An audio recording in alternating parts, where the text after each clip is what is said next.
Ano ang ginawa ni Jesus nung narito siya sa lupa? Tingnan natin ang Lucas 4:43. Dapat kong ihayag sa ibang lungsod ang mabuting balita ng kaharian ng Diyos dahil isinugo ako para dito.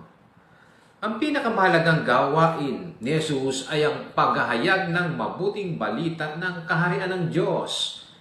Ipinahayag niya o ipinangaral niya na magtatatag ang Diyos, ang kanyang ama, si Jehovah, ng isang kaharian o gobyerno na magbibigay ito ng permanenteng solusyon sa lahat ng problema ng sangkatauhan.